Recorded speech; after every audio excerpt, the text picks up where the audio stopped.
नमस्कार दोस्तों, मेरे चैनल कथा भक्ति सागर में आप लोग का स्वागत है।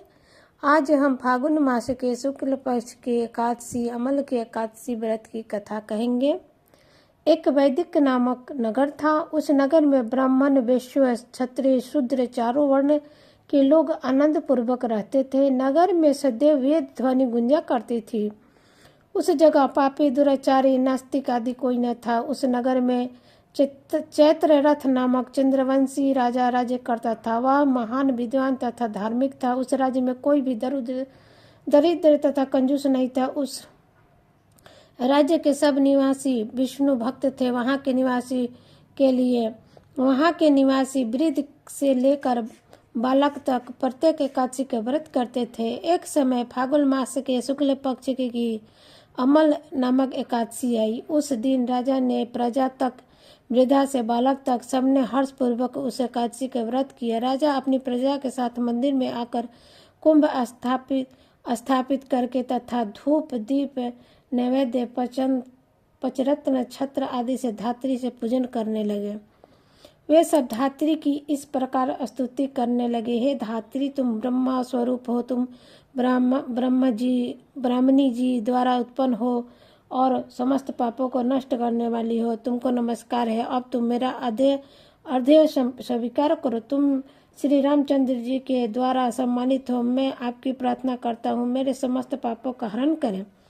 उस देवालय में रात्रि को सबने जागरण किया। रात्रि के समय उस जगह एक बहेलिया आया। वह महापापी तथा दुराचारी था। उसने कुटुंब का पालन वह जीव हिंसा करके करता था। वह भूख प्यास से अत्यंत व्याकुल था। वह कुछ भोजन की इच्छा से मंदिर के एक कोने में बैठ गया। उस जगह वह विष्णु भगवान की कथा तथा एकादशी का महात्म्य सुनने लगा। इस प्रकार उस बहेलिया ने सशस्त्र रात्रि को अन्य लोगों के साथ जागरण कर व्यतीत की। प्रातः काल होते ही सभी लोग अपने अपने घर को चले गए। इस प्रकार वह बहेलिया भी अपने घर चला गया और भोजन किया। कुछ समय बीतने के पश्चात उस बहेलिया की मृत्यु हो गई और अमल की एकादशी के व्रत तथा जागरण के प्रभाव से उसने एक राजा के यहाँ जन्म लिया।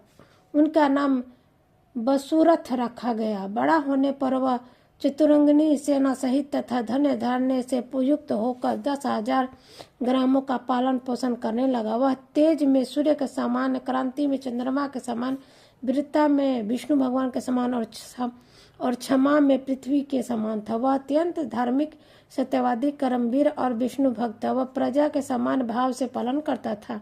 दान देना उसका नित्य का कर्तव्य था। एक दिन वह राजा शिकार खेलने के लिए गया। देवयोग से वन में वह रास्ता भूल गया और दिशा ज्ञान न होने के कारण उसी वन में वृक्ष के नीचे सोता रहा। उसी समय पहाड़ी डाकू वहां आए और राजा को अकेला देखकर उस पर मारो मारो का शब्द करके टूट पड़े। वह डाकू कहने लगे कि इस दुष्ट राजा ने हमारे माता पिता, पुत्र आदि संबंधियों को मार डाला तथा देश से निकाल दिया, अतः इसे अब अवश्य मरना चाहिए। ऐसा कहकर वे डाकू राजा को मारने लगे। उस पर अस्त्र शस्त्र का प्रहार करने लगे। उसके अस्त्र के शरीर पर गिरते ही नष्ट हो जाते और राजा को पुष्पों के समान प्रतीत होते। उन डाकुओं के अस्त्र शस्त्र उन पर उल्टा प्रहार करने लगे, जिससे वे मूर्छित हो गए। उस समय राजा के शरीर से एक दिव्य देवी प्रकट हुई। वह देवी अत्यंत सुंदर थी तथा सुंदर वस्त्रों तथा आभूषणों से अलंकृत थी। उनकी भ्रुकुटी टेढ़ी थी। उनकी आंखों से लाल लाल अग्नि निकल रहे थे। वह उस समय दूसरे काल के समान प्रतीत हो रही थी।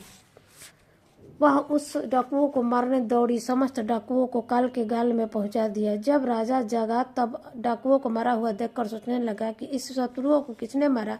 मेरा इस वन में कोई हितैषी रहता है। जब वह राजा ऐसा विचार कर रहा था तब उसकी आकाशवाणी हुई, हे राजन, इस संसार में विष्णु भगवान के अतिरिक्त तेरी कौन रक्षा कर सकता है। इस आकाशवाणी को सुनकर राजा अपने नगर को वापिस आ गया और सुखपूर्वक राज्य करने लगा। तो यह सब अमला की एकादशी के व्रत का प्रभाव था। जो मनुष्य एक अमला की एकादशी का व्रत भी करते हैं वे प्रत्येक कार्य में सफल होते हैं, अंत में विष्णु लोक को जाते हैं। जय हो विष्णु भगवान की।